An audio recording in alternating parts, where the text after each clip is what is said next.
Bhagavati Uttama-shloke Bhakti Bhavati Naishtuki. Reading from Srimad Bhagavatam, Canto 3, Chapter 31, The Movement of the Living Entities, text number 33. Please repeat after me. Satyam, Saucham, Daya, Maunam. Satyam, Saucham, Daya, Maunam.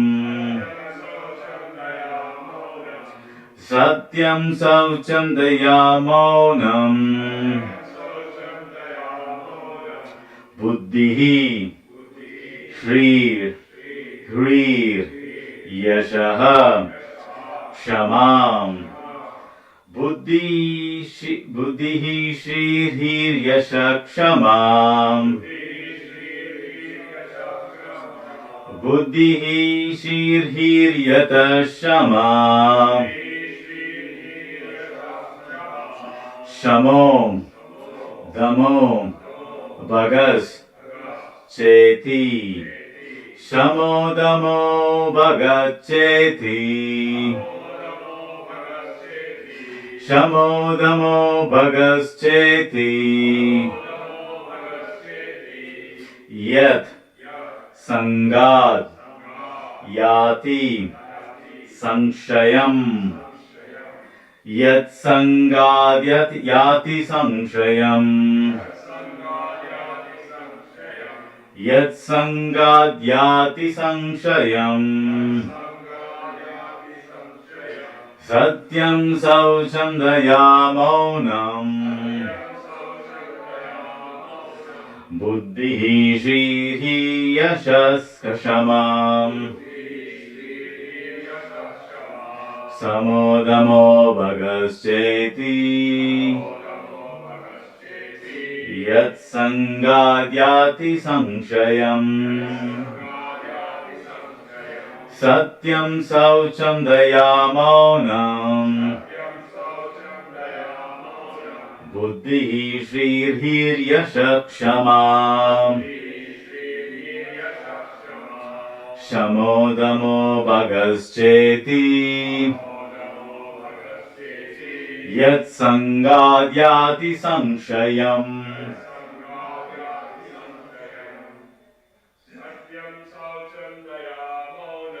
Satyam Saucham Daya Maunam. Yashasama. Samodamo Bhagas Cheti.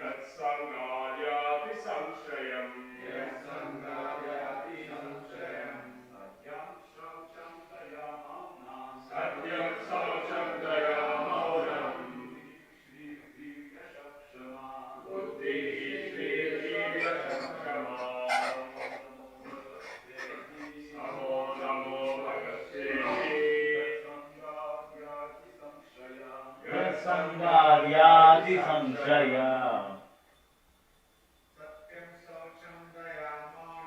Satyam Saucham Daya Maunam. Shrihi Yashasama. Samodamo Bhagat Cheti. Sangat Yati Sanshayam. Please repeat after me. Satyam, truthfulness. Shaucham, cleanliness. Daya, mercy. Maunam, gravity.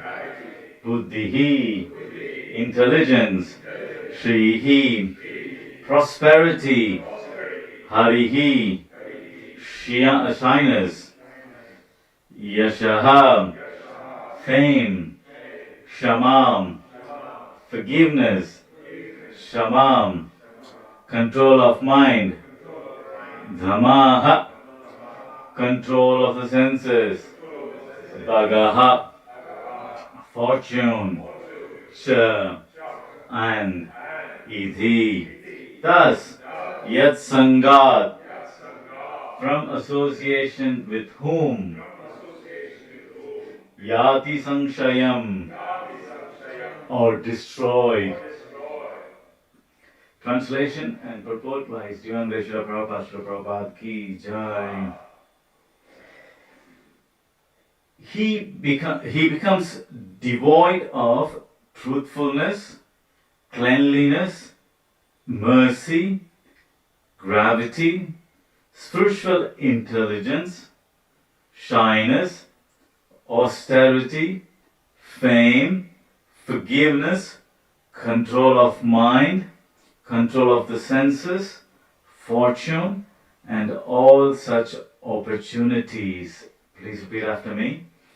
He becomes devoid of truthfulness, cleanliness, mercy, gravity, spiritual intelligence, shyness, austerity, fame, forgiveness, control of the mind, control of the senses, fortune, and all such opportunities. Purport. Those who are too addicted to sex life cannot understand the purpose of the absolute truth, nor they can be clean in their habits, not to mention showing mercy to others. They cannot remain grave, and they have no interest in the ultimate goal of life. The ultimate goal of life is Krishna or Vishnu. But those who are addicted to sex life cannot understand that their ultimate interest is Krishna consciousness. Such people have no sense of decency, and even in public streets or public parks, they embrace each other just like cats and dogs and pass it off in the name of love-making. Such unfortunate creatures can never become materially prosperous. Behavior like that of cats and dogs keep them in the position of cats and dogs. They cannot improve any material condition, not to speak of becoming famous.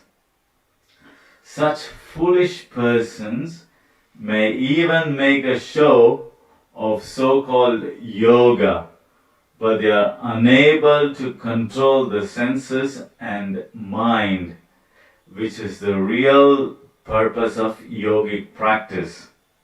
Such people can have no opulence in their lives. In a word, they are very unfortunate.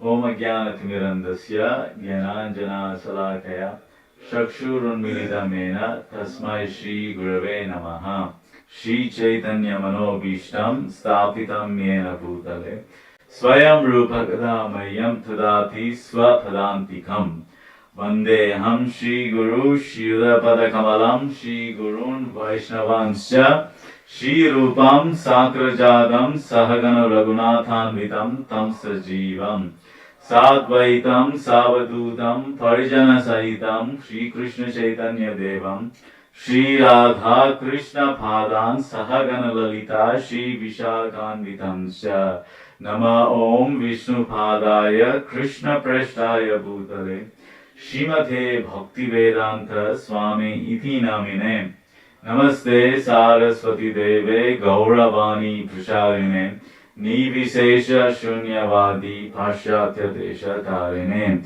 Vancha Kalpa Tarubhyasya Kripa Sindubhyevacha Vidanam Bhavanebhyo Vaishnavebhyo Namo Namaha Namo Mahavadanyaya Krishna Prema Pradayate Krishnaya Krishna Chaitanya Namine Gauratrise Namaha.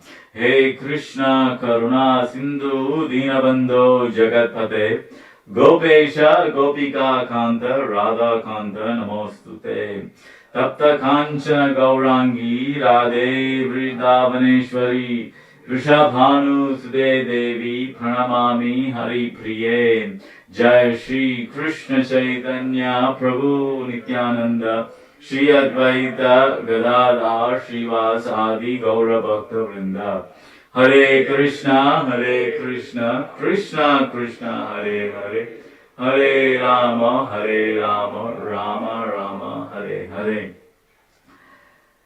I was born in the darkness of ignorance. My spiritual master opened my eyes with the torch of knowledge. I offer my respectful obeisances unto him.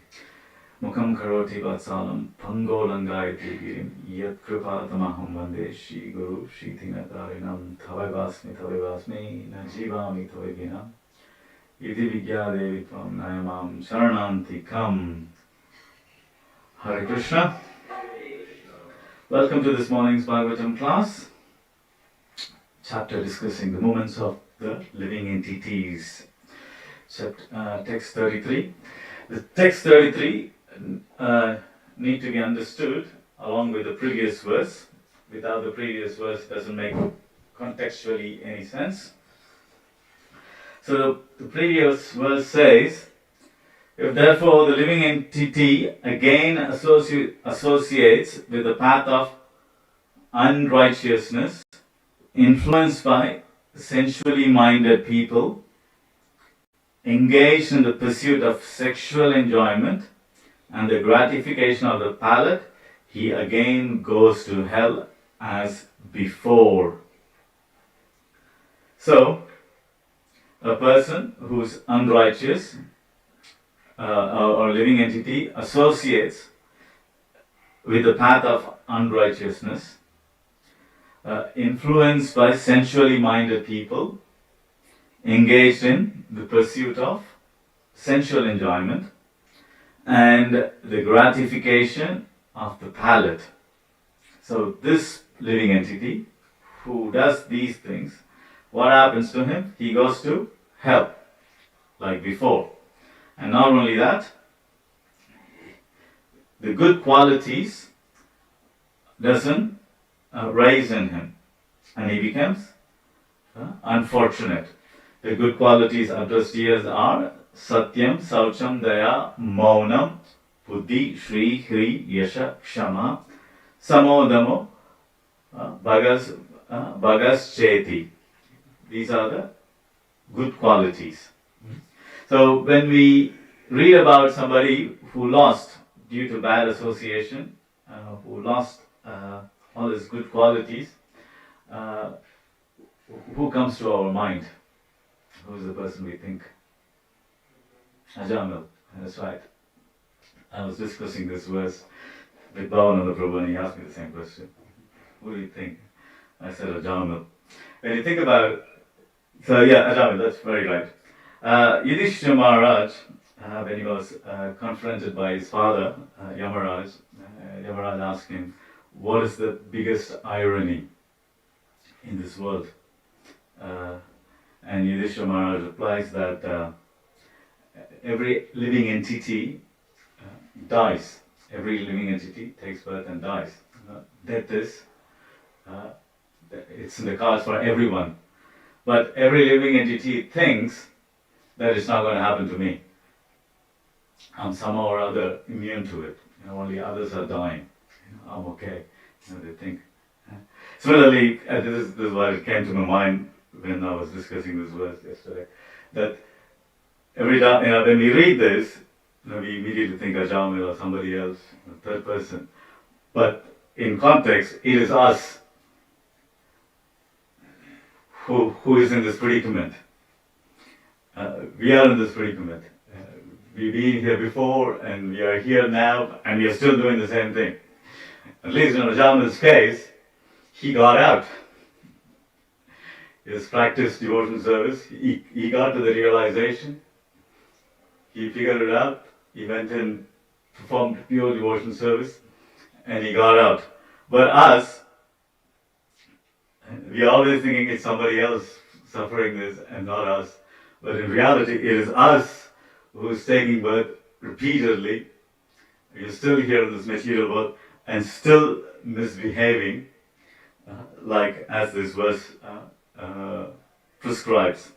And we never think that it's us. We are always thinking it's somebody else from a third person point of view. Especially when we become preachers, always preaching to others, but not looking into ourselves.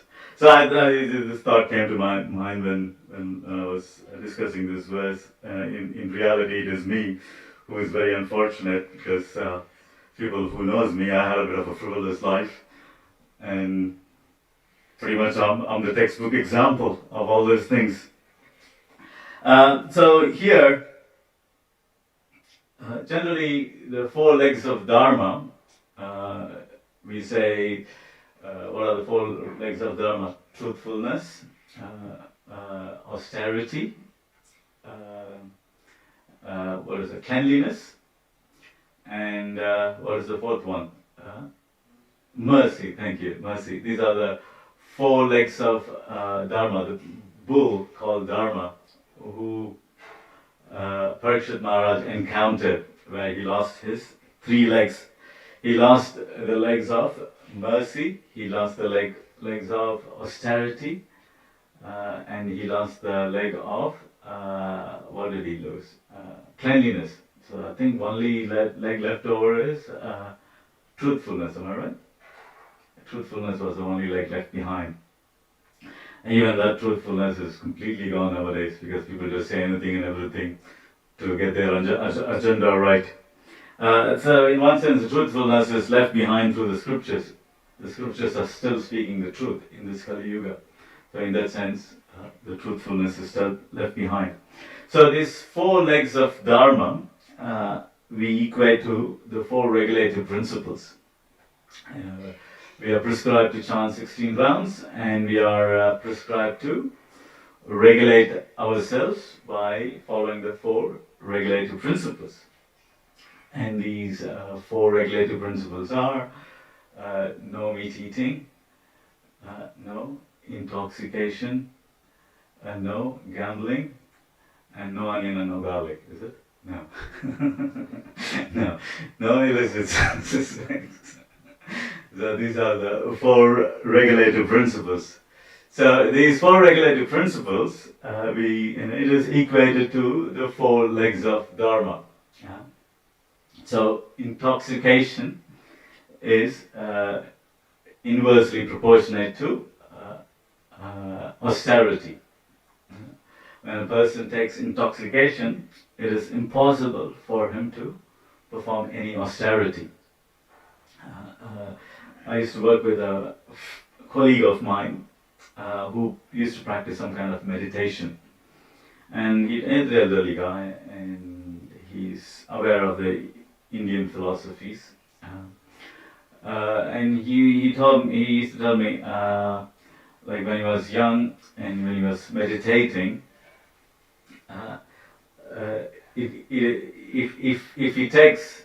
if he goes and smokes marijuana, because it was common those days around the spiritualists, if he smokes marijuana just a little bit, immediately it will take him a long time to get back into the meditation. Whatever he has built up, just one little fall down, smoking pot, it will completely take his mind away. It will be very hard for him to come back to meditate. So, intoxication inversely proportionate to austerity. So one can't perform austerity when you're intoxicated. Intoxications are, as we know, alcohol, smoking, even drinking coffee and tea. How can you perform austerity or meditate or be peaceful when you take caffeine? Caffeine just puts you on hyperdrive. So there's no austerity. The next one is mercy. Mercy. Mercy is equated inversely to meat eating. Meat eating. So if person is consuming meat, it'll be very difficult for him. I mean, there's no mercy. There's no concept of mercy because you're killing a living entity to consume. So there's no element of mercy. And people who take up meat eating, who prescribe to meat eating, animal killing, it's very hard for them to become merciful. The element of mercy just completely disappears from their heart. They're no more merciful. They're not merciful to themselves and they're not merciful to others. That is the consequence of killing some other living entities. It stops the element of mercy to grow in your heart. And the third thing is truthfulness. And truthfulness equates to, well, inversely, to gambling. If you're gambling, you need to have the poker face. That's the term it comes from, having a poker face, because you're lying. You need to have the poker face to gamble. So pretty much the world we live in, the way the finance is dealt with in this world nowadays, it's all gambling. Everybody is gambling in every element of financial dealing. Stock market, investments, properties, buying and selling properties. So there's an element of gambling. It means there's an element of being non-truthful. You gotta lie. No company, shareholder or the company selling their shares are going to tell the truth if they really found an element. Usually in Australia you have mining companies. They're selling mining stocks. They will never disclose how much actual gold is there. They'll say, yeah, we found a lot. So you never know. So there's always an element of untruthfulness there.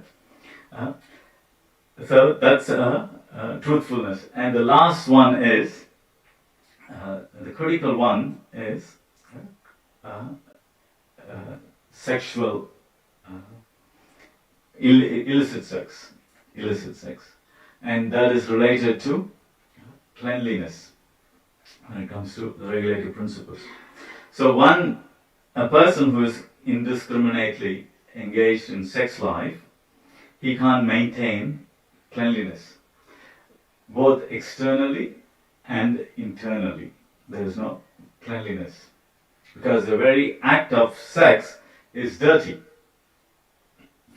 It's dirty. It's not like taking a nice shower or jumping into the ocean, going for a swim.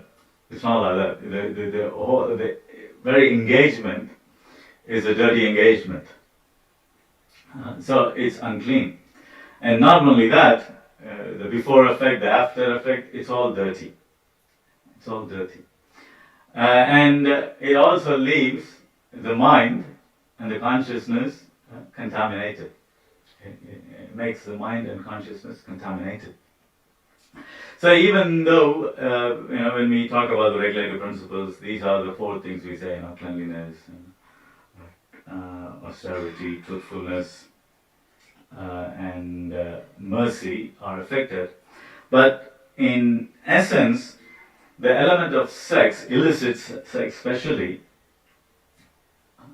it disturbs all other good qualities. If you're meat eating, it disturbs mercy. If you're intoxicating, it disturbs austerity.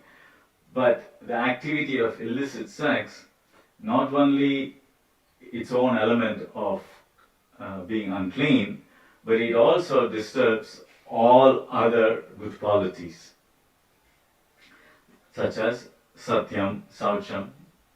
Satyam means truthfulness. Once you say, truthfulness should be equated to gambling. No. Saucham should be equated to, sex, okay? Daya, mercy, should be equated to non-animal killing. No. Sex interrupts all the good qualities, not just one. It disrupts all the good qualities. Why? Because illicit sex, is the binding principle. That is what is keeping us within this material world. And the element which is keeping us in material world is the root cause of all the bad qualities. Does that make sense? The element which is keeping us in this material world is the root cause of all the bad qualities attributed to this material world. So the binding principle is sex life. So when a person engages in sex life indiscriminately, is affected by all the bad qualities of this material world. And because of this, the qualities which gets him out of this material world diminishes or doesn't become manifest in him. The qualities which gets a living entity out of this material world are these qualities. Satyam, Saucham, Daya. What is that verse in Bhagavad Gita? Satyam, Saucham, Daya. Similar verse. These are, Krishna says, these are the good qualities. These are the qualities which brings a person to mode of goodness. And in mode of goodness, practicing devotional service becomes easier. It becomes easier. It becomes like a second nature. So, one is supposed to aspire to come to mode of goodness. And the principles governing mode of goodness is, satyam, truthfulness, cleanliness, mercy, spiritual intelligence, not just material intelligence, spiritual intelligence, forgiveness. These are the qualities of a Brahmana. These are the qualities of Brahmana. Not, when we say Brahmana, when the scriptures address that it's qualities of Brahmana, it means we should not just restrict to the guy who is just a Brahmana. It is for the Brahminical culture. The culture which is guided by the Brahmanas. That is Brahminical culture. So that Brahminical culture, everybody practicing within the Brahminical culture are supposed to develop these qualities of cleanliness, of truthfulness, of all kind of purity you're supposed to develop. That's called mode of goodness. And of course, Brahmanas lead them by setting an example and guiding the society. So naturally, they are considered the embodiment of these qualities. So anyone living within the Brahminical culture, not necessarily a Brahmana, even if you're in other varnas, but if you adhere to the Brahminical culture, these qualities you expect them to develop. And through these qualities, persons become peaceful. And when the person is peaceful, they can practice devotional service, and it's accelerated, becomes quicker. But if a person, unfortunately, addicted to illicit sex, these things doesn't manifest. These qualities don't manifest within himself. So, Prahalad Maharaj says in his teachings that human form of life is not meant for sense gratification. It is meant for self-realization. Here, the Prabhupada says the ultimate goal of life is Krishna or Vishnu. So that's the goal of life. And anything which comes between that goal of life and us achieving it, one should be extra careful. One should train. One should train himself to avoid that. And so Prahalad Maharaj says, what is that? Even from a very young childhood, one should be trained. Very young age, Kaumaram. From very young age, one should be trained to control his senses. When we say control of senses, the first is control of the sex impulse. Now that is trained from a very young age, from 5 years old. And by doing that, from training from a very young age, when a person reaches adulthood, he knows how to handle the sex life. Like Yamunacharya, the famous Yamunacharya verse quoted many times by Prabhupada. I don't know the verse. Yad Avida, what is it? Yes, Yad Avida Charanaravinda, Krishna Charana Padaravindayo Nava Nava. And another translation, to some extent, it says, as my mind, Mama Chetasa, my mind is always meditating on the lotus feet of Krishna, Padaravindayo, and fully entertained by Nava Nava, various pastimes of the Lord. When the sex desire arises in my heart, I spit at it, and my tongue crawls backwards. That's what Yamunacharya says. I don't think so.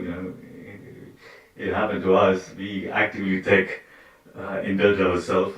I was taking a walk with Banu Maharaj, and we've known each other for a long time, and so I just asked him, Maharaj, just between us, tell me, how do you control sex desire? You're a sannyasi. How do you manage it? And he quoted this verse. I wasn't expecting, but he quoted this verse. And I was expecting he would give me some, the 3 O's or, 4 A's. People nowadays say, you do this, do that. And he quoted this verse. And he says that it's not like the desire. He quoted, even for Yamunacharya, Yamunacharya is the grand spiritual master of Ramanujacharya, a very exalted personality. Even being an exalted personality, being in this material world, the sex desire even comes to his mind. It's not like he's immune to it. The desire still comes to his mind. But how he reacts to it, what makes the difference between us and him. Does that make sense? For him, he's not immune. The desire still comes. But when it comes, since he is engaged in pure devotional service, his mind is fully attached to the lotus feet of the Lord, and is engaged in relishing the pastimes of the Lord. Even when the desire comes, he knows how to handle it. How to handle it? He spits on it, and his tongue crawls back. So Banu Maharaj told me, it's not like, again, it's a friendly conversation between people who know each other for a long time, so don't quote this using his name. I can do it because I had the conversation with him. So, he said it's not like, I'm immune, you handle it as it comes and how it comes. I was talking to Bhavananda Prabhu and in this topic, and he said, yes, we were all sitting. He told me a pastor of Prabhupada. He said we were all sitting in front of Prabhupada in Mayapur, and he couldn't remember who asked the question. And it was a very similar question. Prabhupada, how do you control your sex desire? And somebody asked Prabhupada. And Prabhupada quoted this verse again. And then he literally spit. He said, every time sex desire comes to my mind, he spit. And Bhavananda Prabhu said, his spit went like a parabol and landed right on the desk. Everybody was sitting. So that's how the pure devotees deal with it. Pure devotees deal with it. And for people like us who are not in that stage, what do we do? what option we have. The first verse of Nectar of Instruction. What is that verse? Vacho vegam manasa krodha vegam. Vacho vegam manasa krodha vegam. What's that? Jiva vegam.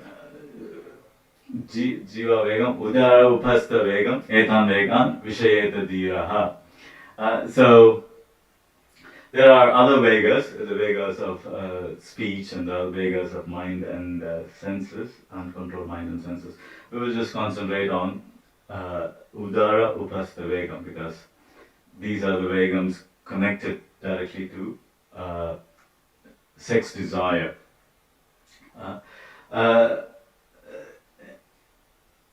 In the purport of this verse, Nectar of Instruction, Prabhupada says that these three senses, the tongue, the belly, and the genitals, they are in one line. And by controlling the jiva, jiva, not the living entity, the jiva, the tongue, one can control the stomach. And by controlling the stomach, one can control the sexual impulse. So how do one control the tongue? The tongue can be controlled by eating only Krishna Prasad, by only accepting the food offered to Krishna. By eating food which is not offered to Krishna, agitates the tongue, and it agitates the belly. And even Krishna Prasad, one has to accept just sufficient, sufficient, not because it's really nice and you just go for it and eat, have too much, fill your belly too much. Then that also agitates your senses. And the third one in the purport, Prabhupada says, or he quotes Bhaktisiddhanta Saraswati Thakur, I think, from his Bhashya, or from his purport on Nectar of Instruction, is that one can control the genitals by not engaging it. By not engaging it. The more one engages the genitals, the more a person engages in sexual activities, the more it becomes uncontrollable. It becomes more uncontrollable. It is a bit of a what is the word? Cyclic reference. It's a bit of a conundrum. How can I control? Yeah. Anyways, that's the instruction. So, not engage too much. Once you start engaging it too much, it becomes hard to control. That's why Prahalad Maharaj says, from very young age, start the practice of control. So when you come to adulthood, it becomes easier. Otherwise, if you engage it often, it will be very hard for someone to bring it under control. Also, okay, that's one aspect. The other aspect is also engaging with, like in the previous verses, associating with sensually minded people. So when Mahaprabhu was asked, when he was living in Puri, when he was asked, what is a quality of a Vaishnava? For that, who is a Vaishnava? It was a question put forward to Mahaprabhu. The first answer he gave was Asat Sangatyagat Vaishnava Achar. Asat Sangatyagat. One should consciously give up the association of materialistic people. Because the materialistic people, their whole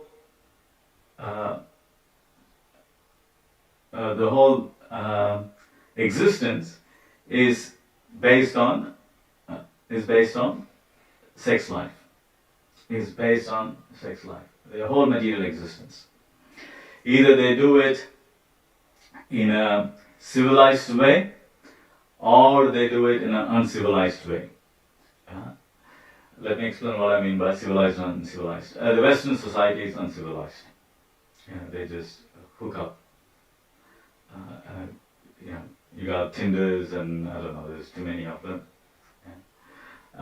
It's uncivilized. And then they change partners. If they're exhausted with one, they move on to the other one and then to the other one.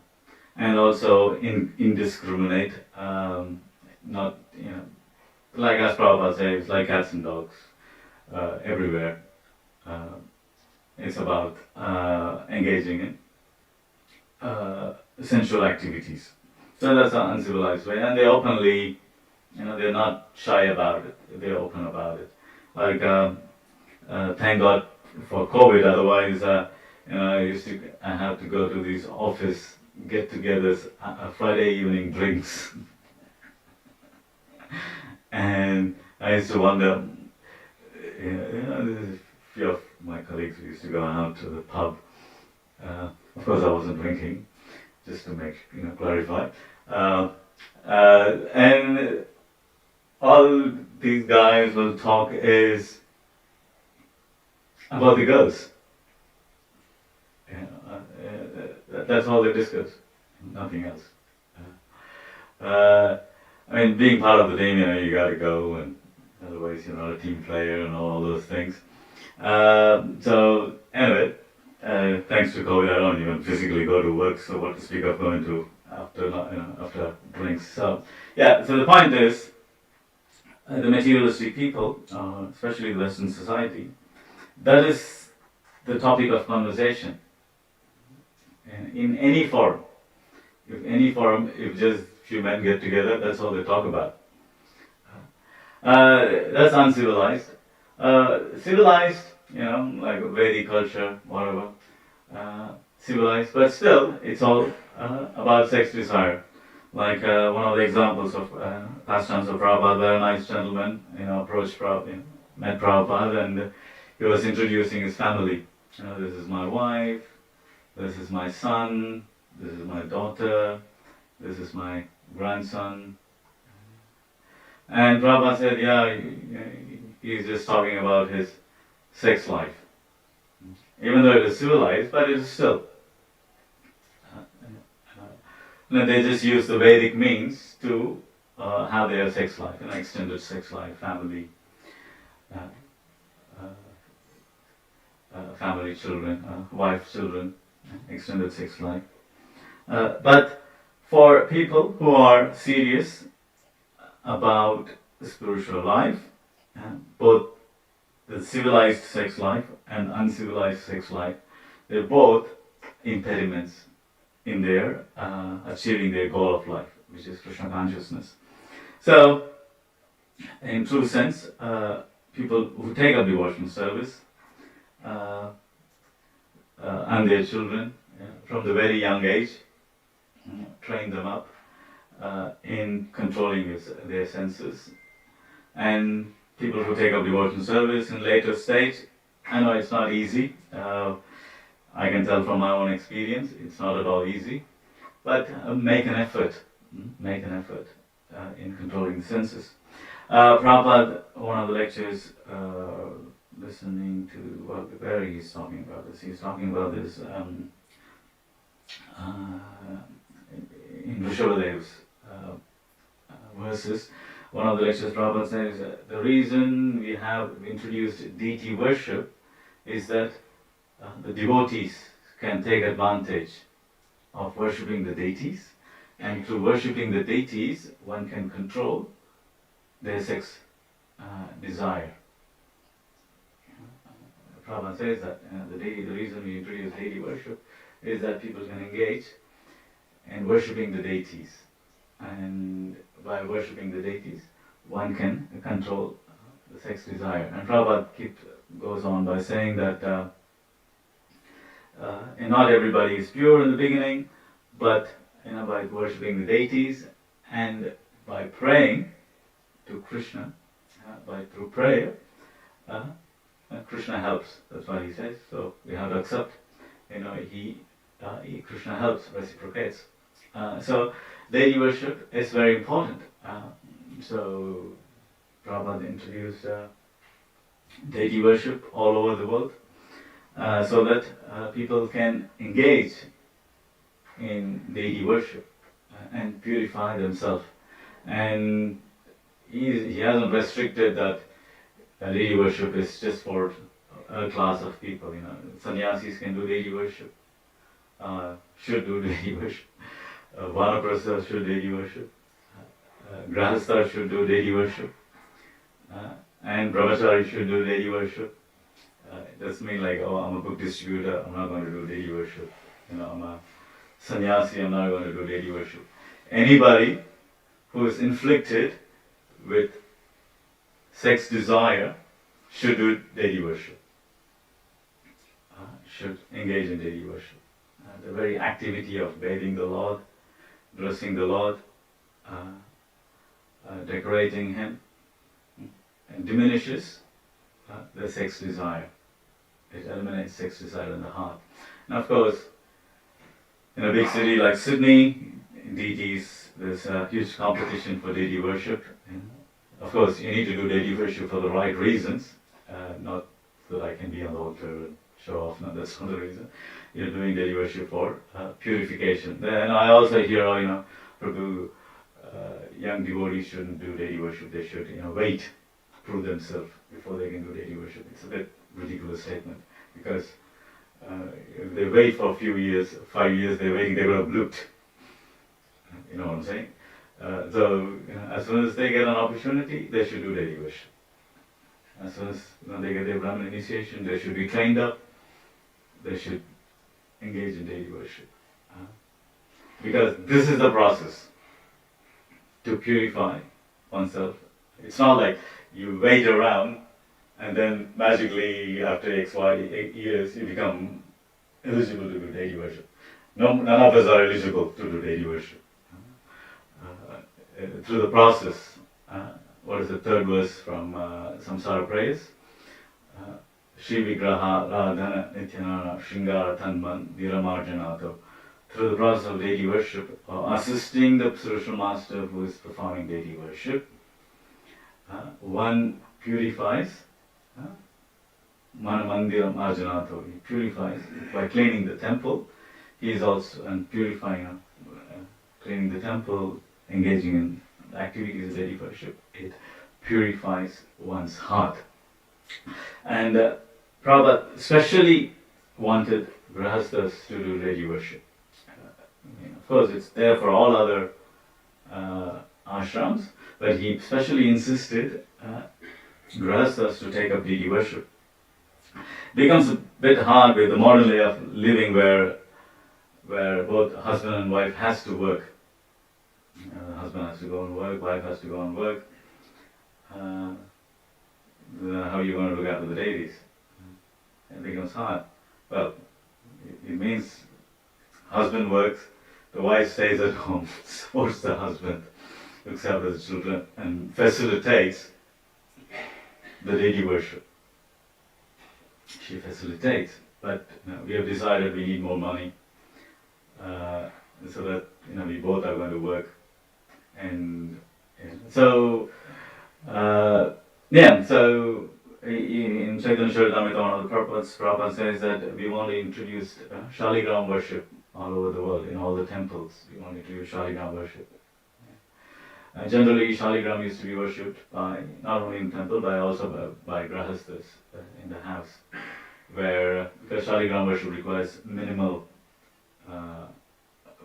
procedures. It's a very simple process. You just bathe them, give them tulsi leaf, and a little bit of water, they are satisfied. But it has to be regulated. But having, for grahasthas, having the deity worship, because they are dealing, especially grahastha men, since they have to go out to the world and deal with materially influenced people, their risk of contamination is high. The risk of contamination is high. But when they come home and they engage in deity worship, that counteracts. But as I mentioned, if both husband and wife are outside dealing with the material energy, and there's no deities at home, all the deities are there, but the deities become a galagraha. What is that? It becomes a what is the galagraha? What is the English? Becomes a headache, just an additional headache. That's not. And then you're losing the ultimate goal of life. So it's a system. Of course, we need money to maintain. Things are not falling off the sky. People has to work, especially when there is no proper varnashram system. So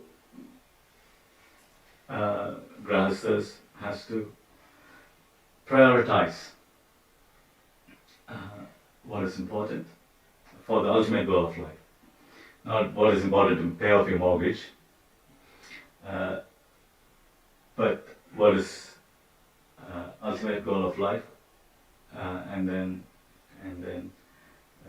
take up deity worship at home seriously, and then they can manage dealing with external energy moderately. And of course, people who are living in the temple, ashram, devotees, sannyasis, and vanaprasthas, they have the deities in the temple. Take an opportunity to worship deities, beg them, touch their feet. You don't need to do it every day. At least sometimes, weekly once, something. So, follow instructions of Prabhupada to overcome sex desire. I will stop here. If you have any questions, comments, Pharaoh, yeah?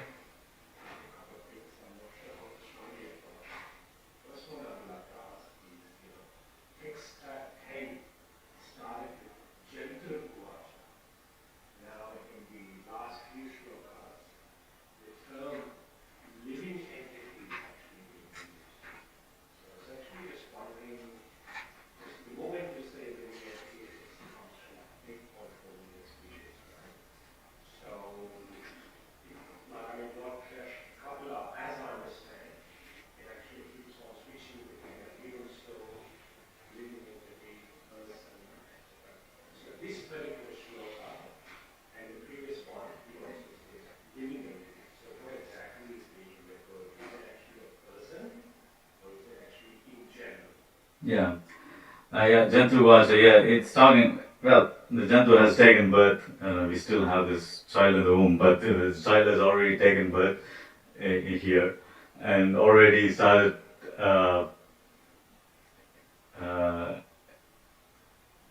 engaging in nefarious activities. So it's not still in the womb. The prayers of the unborn child is long gone. It's finished. The child has already taken birth. The child is grown up now, and it's forgot about the previous hellish conditions he or she has been in, and he's been engaging, going back and doing the same old mistakes he or she did in previous lives. Look, I mean, technically, if you ask me, I would say he's still referring to the human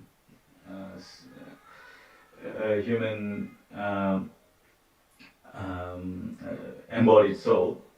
But again, here, the embodied soul is behaving like an animal. So it's all the living entities are doing the same, including the one with the so-called human body. When you have a human body, you're not supposed to behave like an animal. You're supposed to behave like human beings, which is control of mind, control of senses, and be conscious of your ultimate goal of life and work towards it. That is the human form of life. If you don't have these principles, you are still an animal. It's just what is it? Two-legged animal? What is that word? Something, yeah. Two-legged animal. So, in that sense, I don't know what he's referring to, living entities as human beings or living entities to all the living beings, but all the living beings are doing the same thing. Yeah, they are doing the same thing, and the so-called sophisticated human is also doing the same thing. So, what does it matter? The principle applies for them all. But again, it says that in the previous one verse, it says they go to a hellish condition. Again, I'm just technical here, splitting between the words. Hellish animals don't go to hellish conditions. Only human beings go to hellish conditions, and animals make progression from one form to the other. So, in that sense, he is addressing the two-legged animal.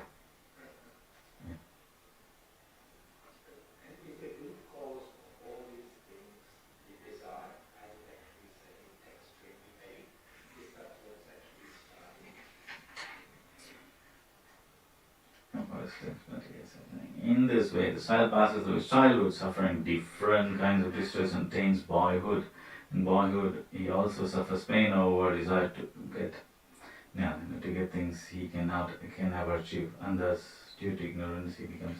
Well, look, no, desire is not the desire mentioned in that particular verse is in a different context. A child wants something, he can't get it. He desires something, he can't get it because he's dependent on the parents.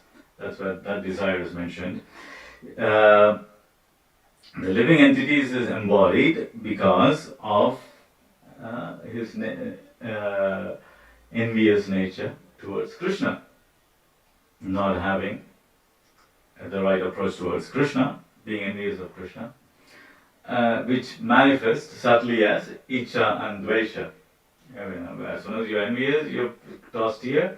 7 point, what is the verse? Icha Dvesha Samudvena Dvanda Mohena Bharata. Sarva Bhota Samoham Sarge. What is it? Forgot. You got my intelligence, my memory. Icha and Dvesha. Attachment and hatred. Raising out of attachment and the hatred. So these are the subtle things which hold us in this material world. And the binding principle is sex. The binding principle. So you're in the jail because you rebelled against the government. You did something which you're not supposed to do, which is rebel against the government or break the laws of government. Then you're tossed into the jail. And you still have this attitude of rebellion against the government, so you're still in the jail. That is, the attitude is Icha and Dvesha. But what is holding you in the jail is the iron bars. That is what keeping you in the jail. And those iron bars is sex, illicit sex, desire for sex. So just a mundane analogy, if it makes sense. So envy towards Krishna, manifesting as in this material world, perverted reflection as Icha and Dvesha, desire to enjoy autonomously and not being able to enjoy it, become growing hatred. But the binding principle is sex. And of course, Krishna says again in Bhagavad Gita chapter 7, if that same sex is utilized, balam balavatam chaham, kama raga vivarjitam, dharma aviruddhapathavam, bhuteshu kameshu paratarshabha. The same sex, if it is utilized for procreation of Krishna conscious children, it's good. He says, it's dharma. Yeah? It's dharma. And in the purport for Nectar of Instruction, Prabhupada says that we need a lot of Krishna conscious children. We need a lot of Krishna conscious children. So we're not propagating just celibacy. At the right maturity, if people want to get married, to the right person, and have religious engagement in sex, and have Krishna conscious children, and bring them in a Krishna conscious way. The same, what do you call the iron bars in the jail, is helping you to achieve your goal. Okay? Makes sense. Alright. Any other questions, comments, corrections?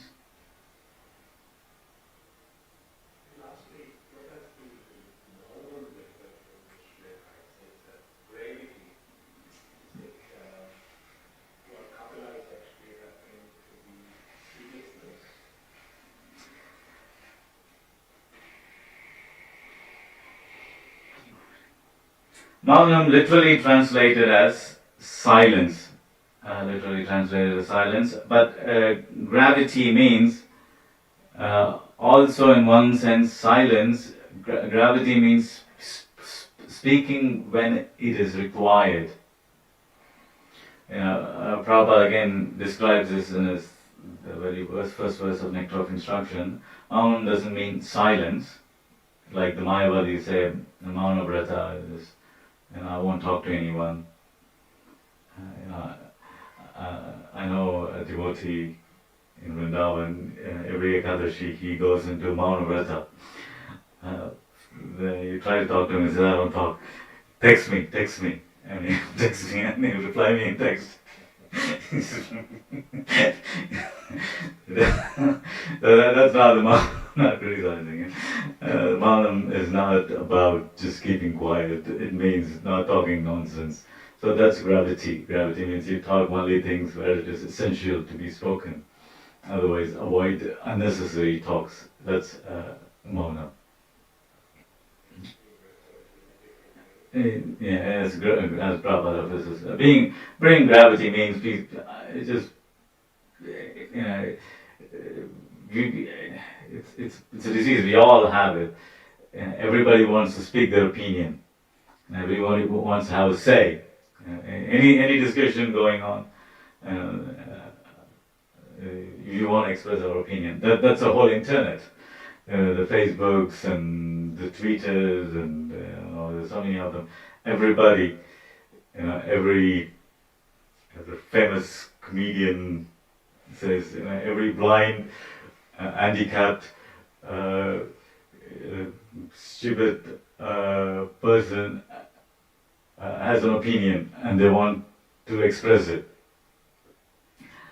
I'm not telling blind people or amputated people should not express their opinions or they don't have a right opinion. I'm just saying, but what it means, everybody wants to just, you can't even have conversation with people.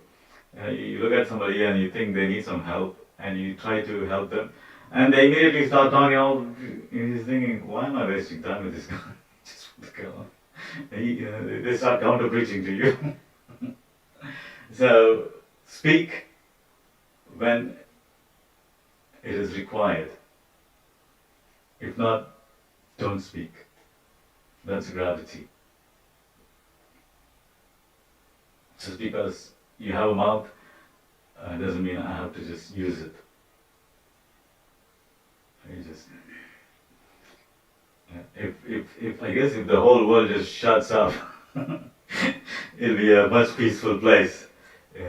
With the woke movement and with all the social media, every donkey has an opinion, and you have to consider all those opinions. So that's gravity, just spoken when it is required. And that comes from deeply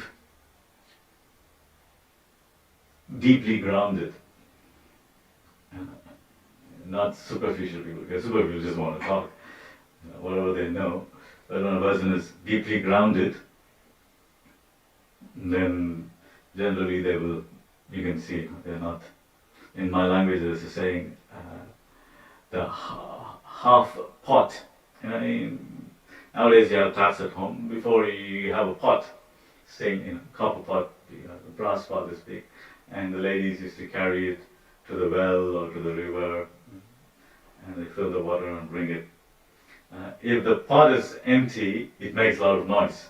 Half empty, it makes a lot of noise. If the pot is full, it doesn't make noise. In Tamil, you know the problem. So similarly, a person when he's actually knows stuff, he generally is very grave. Very grave.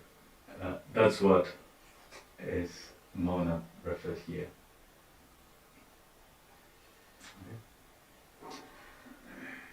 Alright, Hare Krishna, have a nice Saturday. Vanchakalpatarubhishya, Kripasindhubhyo, Vichapatitanam Bhavnebhyo, Vaishnavebhyo, Namo Namah, Srimad Bhagavatam ki jai, Srila Prabhupada ki jai, Sai Gaur Premanande, Prabhupada ki jai.